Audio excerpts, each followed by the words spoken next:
Boys and girls, आपका स्वागत है कॉमर्स की पाठशाला में। और जैसे कि आप अपने स्क्रीन पे देख पा रहे हैं, मैं आपसे बात करने वाला हूँ डिफरेंट रूल्स ऑफ अकाउंटिंग के बारे में। तो जो बच्चे सीबीएसई से स्टडी कर रहे हैं, क्लास 11 में है, उनके लिए ये टॉपिक काफ़ी ज़्यादा इंपॉर्टेंट है एग्जामिनेशन के पॉइंट ऑफ व्यू से। तो इस लेक्चर को मैं करता हूँ।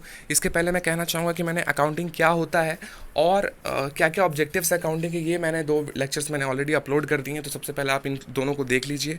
इसके लिए आपको हमारे चैनल के प्लेलिस्ट वाले ऑप्शन में जाना होगा, या फिर मैं इन वीडियोज़ का लिंक, या फिर मैं इसका जो प्लेलिस्ट है उसका लिंक मैं आपको प्रोवाइड करा दूंगा हमारे चैनल के प्लेलिस्ट में आपको मिल जाएगा। प्लस आपको इस वीडियो के डिस्क्रिप्शन में भी मिल जाएगा, जहाँ पे आप विजिट करके वीडियोस को ऑर्डर में, क्रोनोलॉजिकल ऑर्डर में आप इन सबको वॉच कर सकते हो। ठीक है, तो चलो लेक्चर स्टार्ट करते हैं। उसके पहले कहना चाहूँगी, अगर आप हमारे चैनल पर नए हो तो हमारे चैनल को सब्सक्राइब कर लो और बेल आइकन दबा दो, ताकि आपको मेरे वीडियोस की नोटिफिकेशन जो है वो सबसे पहले मिलती रहे। So let's start the topic which is about the different rules of accounting. So accounting के कौन कौन से डिफरेंट रूल्स है। सबसे पहला पॉइंट है एज ए लैंग्वेज। तो एज ए लैंग्वेज अकाउंटिंग का क्या रोल है। ठीक है, भाषा के तौर पे अकाउंटिंग का क्या रोल है। It is perceived as the language of business which is use in the communicate information on enterprises. देखो, तो भाषा के रूप में कम्युनिकेशन अकाउंटिंग का एक बहुत ही इंपॉर्टेंट रोल है। राइट, जब हम किसी बात को समझना चाहते हैं किसी से, तो फिर हम उसकी भाषा में बात कर उससे उसकी भाषा में बात करते हैं। राइट, फॉर एग्जाम्पल, अगर आप मेरे क्लासेस कर रहे हो, मैं आपसे हिंदी में बात कर रहा हूँ, that is why you are understanding. Right, मैं अकाउंटिंग टर्म्स का इस्तेमाल कर रहा हूँ आपको अकाउंटिंग समझाने के लिए, इसलिए आपको समझ में आ रही है बात। राइट, लेकिन अकाउंटिंग के केस में उसकी भाषा भी अलग होती है। उसकी भाषा होती है न्यूमेरिकल। वो चीज़ों को profit and loss, balance sheet, इन सारी चीज़ों के माध्यम से आपको बताने की कोशिश करता है। ठीक है, जब आप कोई पेज लेते हो अपने हाथ में, सपोज आपके हाथ में कोई बैलेंस शीट है किसी कंपनी का, और आप देख रहे हो कि उस कंपनी को इतने रुपए का नेट प्रॉफिट हुआ है, कैपिटल में एडेड है, और बैलेंस शीट में एसेट इतने रुपए का है, उसके ऊपर डिप्रिसिएशन चढ़ा है, वगैरह वगैरह। तो ये सब चीज़ आप अपने हाथ में लेकर के देखते हो, तो एक मैसेज आपके पास कन्वे होता है उस शीट के थ्रू। उस बैलेंस शीट के थ्रू आपके पास एक मैसेज कन्वे होता है कि आपको जो है इतने रुपए का प्रॉफिट हुआ है इस साल, आपका जो है डिप्रिसिएशन इतने रुपए का चढ़ा है, चार्ज हुआ है इतने रुपए का, आपकी लाइबिलिटी टोटल इतनी है, करंट लाइबिलिटी इतनी है ना। ये जानकारी जो है आपको एज ए, ये लैंग्वेज ही हुआ ना, फिर वो आपको अकाउंटिंग लैंग्वेज के थ्रू आपको ये समझाने की कोशिश कर रहा है कि पिछले साल आपको लॉस हुआ या प्रॉफिट हुआ। ठीक है, तो एज ए लैंग्वेज जो है अकाउंटिंग का एक रोल है, जो कि वो बहुत अच्छे तरीके से प्ले करता है। अगर आपके पास स्टडी अगर आप कर लेते हो किसी भी बैलेंस शीट को, तो आप समझ जाओगे कि वो आपसे क्या कहना चाह रहा है, वो बैलेंस शीट आपसे क्या कहना चाह रही है। ठीक है, तो एज ए लैंग्वेज, मैं इसको फिर से पढ़ देता हूँ। It is perceived as the language of business. ठीक है, बिजनेस के लैंग्वेज के रूप में इसको परसीव किया जाता है, इसको माना जाता है। Which is use to communicate information, जहाँ पे आपको इन्फॉर्मेशन आपके साथ कम्युनिकेट की जाती है इंटरप्राइजेस के बारे में। ठीक है, दूसरा पॉइंट है as a historical record. As a historical record accounting का क्या रोल है। अब देखो, ये बहुत इंपॉर्टेंट है। हिस्टोरिकल रिकॉर्ड अगर आपके पास होंगे, तो ही आप उनके ऊपर स्टडी करके, उनको एनालाइज करके आप अपने फ्यूचर को प्रिडिक्ट कर सकते हो। जनरली जो फ्यूचर प्रोडिक्शन होते हैं किसी भी बिजनेस के या फिर किसी भी सिचुएशन के, तो वो आपके फ्यूचर जो पास्ट डेटा होते हैं उसको देख करके ही चीज़ों को प्रेडिक्ट किया जाता है।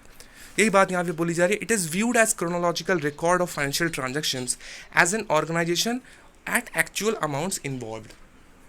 ठीक है, क्रोनोलॉजिकल रिकॉर्ड में इसको व्यू किया जाता है फाइनेंशियल ट्रांजेक्शन्स को, ताकि जो एक्चुअल अमाउंट्स आपके जो भी खर्च हुए हैं, जो भी आपका इन्वॉल्वमेंट है रहा है, उसके बारे में आपको जानकारी मिल पाए। ठीक है, हिस्टोरिकल रिकॉर्ड कोई पुराना रिकॉर्ड है, पिछले साल का है, या फिर सपोज 5 साल पुराना रिकॉर्ड है। आपको अगर अभी जानना है कि 5 साल पहले आपकी बिजनेस कैसी थी और अभी आपका बिजनेस कैसा है, आपको कंपेयर करना है, या पहले की सपोज आपको जानकारी ही लेनी है, तो आप जैसे ही 5 साल पुराने का रिकॉर्ड निकालोगे आपको पता चल जाएगा। तो एज ए हिस्टोरिकल रिकॉर्ड भी जो है अकाउंटिंग एक बहुत ही इंपॉर्टेंट रोल प्ले करता है। As current economic reality, current economic reality check करने के लिए अकाउंटिंग एक बहुत ही इंपॉर्टेंट एक साधन है, मैं कहना चाहूँगा। It is viewed as the means of determining the true income of an entity, namely the change of wealth over time. ठीक है, करंट इकोनॉमिक रियलिटी अगर आपको पता करना है, तो फिर आपको अकाउंटिंग करना बहुत ज़रूरी है। अकाउंटिंग का ये बहुत इंपॉर्टेंट रोल है। जैसा कि मैं आपको बता रहा था कि 5 साल पहले का रिकॉर्ड अगर आपके पास हो और अभी का रिकॉर्ड अगर आपके पास हो, जब आप कंपेयर करोगे तो आपको पता चलेगा कि आपकी अभी की इकोनॉमिक रियलिटी कितनी है, आपको जो इनकम हो रहा है वो किस लेवल पे हो रहा है। ठीक है ना, आपको फ़ायदा कितने का हो रहा है, आपका जो वेल्थ है वो ओवर टाइम कितने रुपए बढ़ा है। सपोज उस टाइम पे आपका वेल्थ 5 करोड़ का था, 5 साल बाद आपका वेल्थ जो है वो 25 करोड़ का हो गया है, तो 5 गुना आपका वेल्थ जो है वो बढ़ चुका है। ये आपको पता तभी चलेगा जब आप अकाउंटिंग करोगे। तो अकाउंटिंग का रोल ये भी है कि वो जो है आपकी इकोनॉमिक रियलिटी वो आपके सामने रखता है। चौथा पॉइंट है एज ए इंफॉर्मेशन सिस्टम।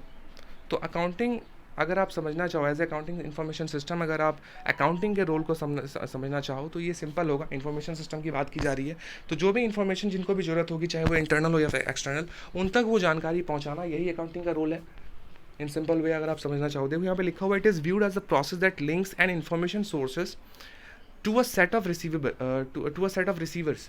इन्फॉर्मेशन किसको चाहिए? एक्सटर्नल यूजर्स को, by means of a channel of communication. किसी एक चैनल ऑफ कम्युनिकेशन, मतलब एक मीन्स के माध्यम से वो जो है आप तक जानकारी पहुंचाने की कोशिश करता है। तो ये भी एक इंपॉर्टेंट रोल है। पांचवा और आखिरी पॉइंट है as a commodity. Okay, role of accounting में एज ए कमोडिटी जो है अकाउंटिंग का रोल, वो भी इंपॉर्टेंट है। Specialize information is viewed as a service which is in demand in society with accountants being willing to and capable of providing it.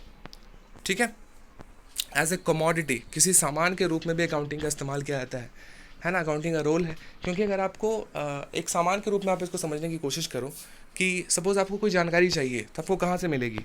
आपको accounting जो अकाउंटेंट होते हैं वही आपको बताएंगे ना किसी भी चीज़ को लेकर के। तो जैसे आप सामान खरीदते हो ना, वैसे भी आपको वैसे ही सपोज़ आपको इन्फॉर्मेशन की ज़रूरत है, तो फिर आपको उस चीज़ के लिए अकाउंटेंट के पास जाना पड़ेगा, राइट। तो एज ए कमोडिटी भी ये काम करती है। और अभी मार्केट में अकाउंटेंट का बहुत डिमांड है, नए नए बिजनेसेस खुल रहे हैं, वहाँ पे उनको अकाउंटिंग की ज़रूरत है। अगर बिज़नेस छोटा है तो कोई भी आदमी खुद से अकाउंटिंग कर लेगा, बट अगर बिज़नेस बड़ा है तो उस केस में अकाउंटेंट की ज़रूरत होती है। तो एज ए कमोडिटी भी अकाउंटिंग का रोल जो है वो काफ़ी ज़्यादा इंपॉर्टेंट होते जा रहा है। ठीक है ना, नए नए अकाउंटेंट्स आ रहे हैं जो कि चीज़ों को रिकॉर्ड करते हैं वगैरह वगैरह, है ना, बहुत सारी चीज़ें हैं। So these are the different roles of accounting that I need to discuss it with you and I have done it. I hope कि आपको ये लेक्चर काफ़ी पसंद आया होगा। पसंद आया तो लाइक कमेंट और शेयर कर लो इस वीडियो को, और पक्का हमारे चैनल को सब्सक्राइब करना मत भूलना, और बेल आइकन बिल्कुल मत भूलना दबाना, क्योंकि अगर आप भूल जाओगे ना तो फिर आपको मेरे वीडियोज़ की नोटिफिकेशन नहीं मिलेगी, और जो आपका स्टडी है वो ठीक तरीके से हो नहीं पाएगा। I will try to upload as much as possible. जितने भी वीडियोस मैं बना पाऊँगा मैं डेफिनेटली अपलोड करूँगा, और आप तक आपकी स्टडी में आपकी काफ़ी ज़्यादा हेल्प करने की कोशिश करूँगा। तो जो बच्चे अभी क्लास 11 में गए हैं, अभी रिसेंटली गए हैं, उनके लिए ये लेक्चर्स काफ़ी ज़्यादा इंपॉर्टेंट है। ठीक है, सेशन भी स्टार्ट होने वाला है, सो बी रेडी।